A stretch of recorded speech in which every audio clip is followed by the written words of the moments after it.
I need to sit. Okay, hi everybody. It's good to be here with you too. Hi. Oh, hi. Okay, so I'm going to start with a few questions and think about it for a bit. Okay. First of all, I'm going to make a statement. So there we go. I have to retract my statement. I have to make a statement. Okay. We know a lot. We know a lot. Knowledge is doubling every 12 months, and soon will be doubling every 12 hours. And this was as of 2013. Can everybody hear me, by the way? Doubling. Knowledge is doubling. According to this article, knowledge is doubling every 12 months. This is 2013 article. So now I don't even know how to express it, but this is what I found. So in 2013, it said knowledge is doubling every 12 months, soon to be doubling every 12 hours. Today, I didn't go further to look further to see what's going on today. I can't even imagine how quickly it's moving. So, okay, we know a lot. We know a lot. Why are we given the opportunity to have all this knowledge? It's an incredible amount of knowledge when you think about it. For example, okay. For example, we can look into the atom. Okay, there we go. And we understand, can everybody see? What's that? That's an atom. An atom. And we understand the forces within the atom, these little teeny tiny, these little teeny tiny forces that connect the pieces of the atom. Actually, let me read it so I'm not guessing this here. Okay. So atoms are made of electrons and a nucleus. The nucleus is made of nucleons and protons and neutrons.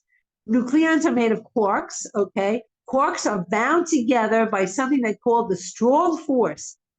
Can you imagine how tiny this is? Which is carried by gluons, like glue. And they know how that it's very strong. Let's see, what it said. The article said that of the four basic forces, the strong force is by far the most potent. It's 100 trillion times stronger than the force of gravity. It's also the most mysterious. Now they're worried about how strong it is, and I'm not worried about that. Just the idea that as far as we understand it, the physical world is glued together by this kind of force. Well, that's an example of the kind of knowledge we now have. So why are we given the opportunity to know this?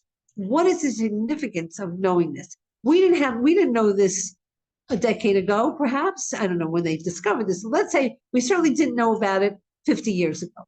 All right. So now we have all this knowledge. Does it help us? Does it hinder us?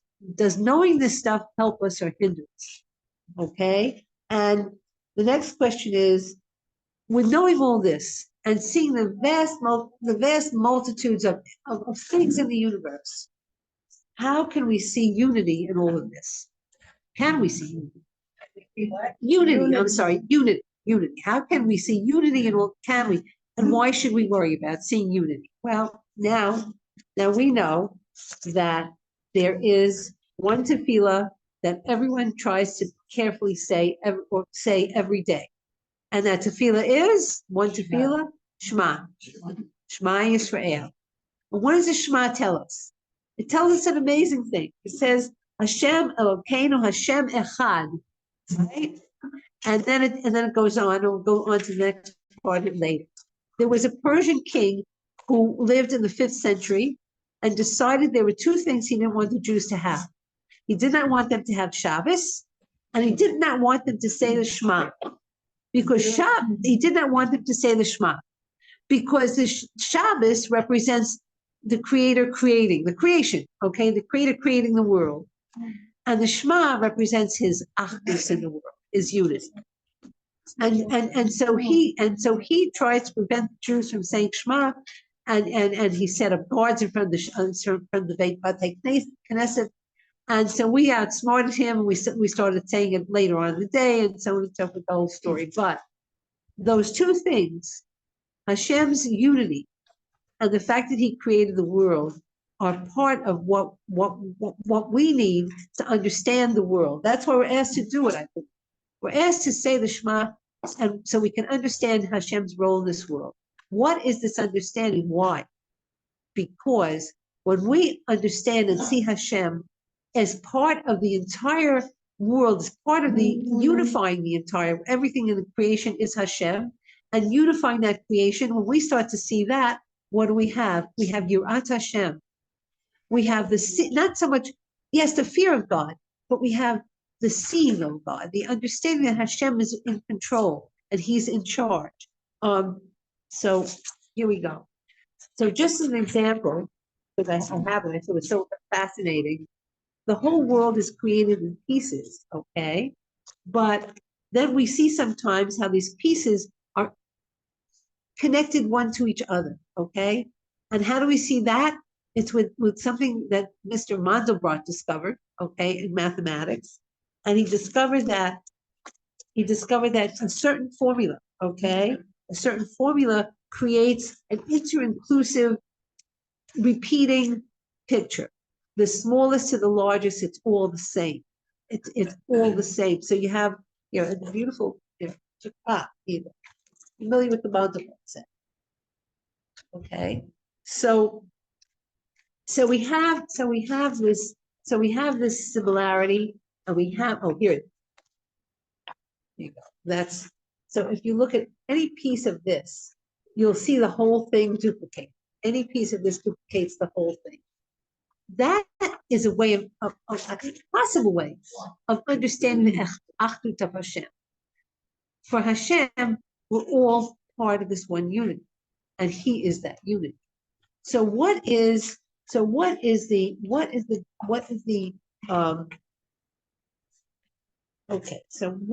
importance of seeing this unity? What is the importance of understanding that Hashem is in this world with us? Well, because to see Hashem in everything is what? Is Yirat Hashem, is the seeing of Hashem, Yirah, and gives us, or should give us, help with understanding how Hashem, Emunah and Bitachon, knowing how Hashem is with us and takes care of us. And one of the things that we have to do, I think is very important to do, is to strengthen ourselves at this time. Time is greatly scary time, okay? And how do we fight that? We fight that by understanding that Hashem is in charge and in control and part of everything. And we can do that. We can strengthen that feeling that we have. First of all, we can daven for it. We can ask Hashem to please increase our emunah, please increase our ability to see Him and how He is running the world and how He's doing good to the world. Ask Him and thank Him. I'm sure if we look back in all these episodes that we've had, I'll give you an example of an episode. I mean, Erev Pesach, right? And many of us who live where we live saw this. Right before candlelit benching, right before candle lighting, our neighbors gifted us with a series of rockets that landed in a row, within view, literally in a row, in the middle of the valley between my house, my view, and Miron. They landed precisely spaced, and it was, at first it was, of course, a little terrifying, but after I got over being terrified, I said, what a miracle.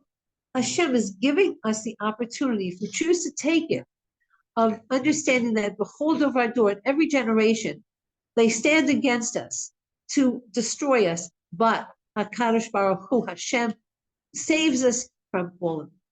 And there's nothing like a feeling of being saved when you have these things landing. I figured that 2 miles away, within 2 miles, and you have this, and you didn't know it, I knew it, And I said, what a chizuk.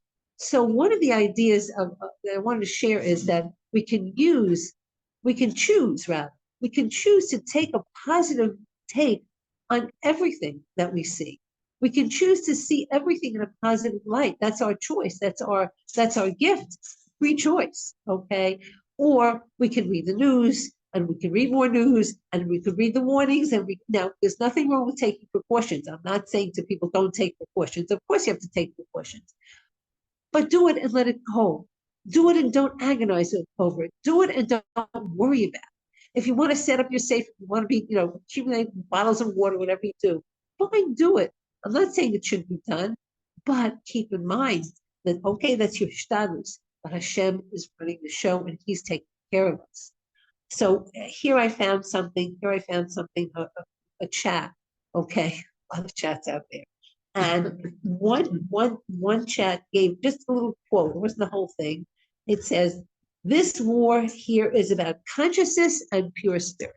This is what we're fighting. We're fighting to have a consciousness of Emunah and Bitachon. We're fighting to have a consciousness of bravery, a consciousness of strength. Hamas can only get us if we fear and we fall apart. That's what the chat said. Okay, I agree, and it's forbidden to let that happen. Don't let that happen. It's our duty to strengthen our spirit. And most of the worries, if I said this, I'm not reading notes now, so they repeat myself, but most of the worries that we have are worries for things that haven't yet happened. They're worries about things that we don't know what's going to be. Do I know what's going to happen next second? No. Does anyone here know? No. So we worry about things, and what do? We make assumptions about what's going to happen. We make assumptions. The Yitzhak wants us to make all these negative assumptions. That's his job. Okay, his job is to make us make negative assumptions about the next minute after that. So there's one thing. It's one thing. Excuse me. It's one thing to take care and to make a shtadlus. That's fine. But to make an assumption that because something happened yesterday, it's going to happen tomorrow, can't do that. You don't know. Only Hashem.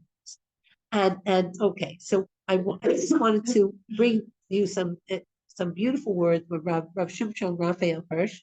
Those who we learn together know how I appreciate him.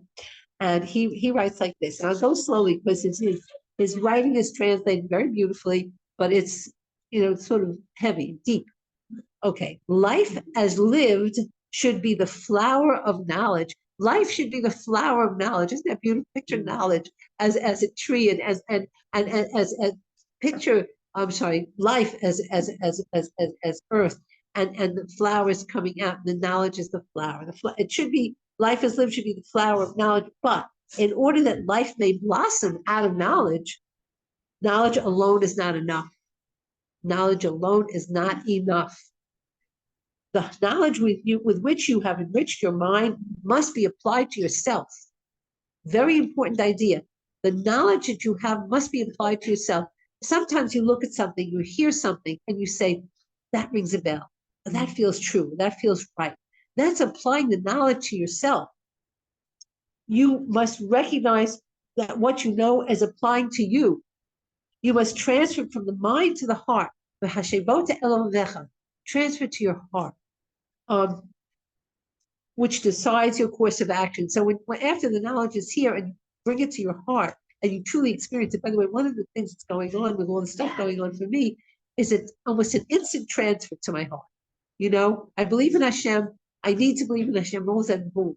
And all of a sudden my heart I feel in a different kind of way. I don't want this. I'm not asking for it. And I'd rather feel it differently. But it's a different kind of a impetus, a different kind of feeling. So it must penetrate you through. It must become a part of yourself. Then only it will become the basis of your activity. It will become your life. So from your heart to your life. Okay. So also with the highest of concepts, Hashem, you may have beheld God directly in nature or perceived him in history. So here you have nature, here you have the Mosberg said, here you have history. Where's history? Oh, okay. We didn't do history, but okay. You may have grasped this only with your mind and stored it in your memory. It's not enough. So long as you do not receive God into your heart as your God and embrace it with your whole being as your God, as long as this concept is a mere denizen of your brain, so long will the sovereign idea be without influence in actual life. So as long as it stays up here and doesn't come down here, it can't affect you. You may again recognize the world as a temple of Hashem's omnipotence, without, however, feeling that every spot in which you tread in this temple is hallowed to God. That's like a big deal to me. Every place we walk here in Eretz Israel, every place we walk anywhere, as long as we connect with Hashem, that's hallowed to Hashem. You may recognize the multitude of created beings, a great concourse of servants of God, without, however, regarding and feeling yourself also as a creature and servant of God. You may recognize the lofty vocation of Israel as God's instrument in history for the education of the human race, without feeling yourself to be in every fiber a son or daughter of Israel. As long as you're not, as this is your knowledge, this knowledge is barren. The flower of actual life does not spring. However, okay, I only have 2 minutes. However, if you feel yourself to have been assigned by God to the station in which you were born, keep this in mind. We're here now. We're assigned here. We came here in our various ways. We came here. We came back and forth. Yes, true, but we're assigned here. We're assigned here, or wherever we are, we're assigned here by God, in which in order to execute His will at just that post in the circle with those means in that space and time for that part of His world were your task, and only that. Oh, I'm sorry. Okay. If that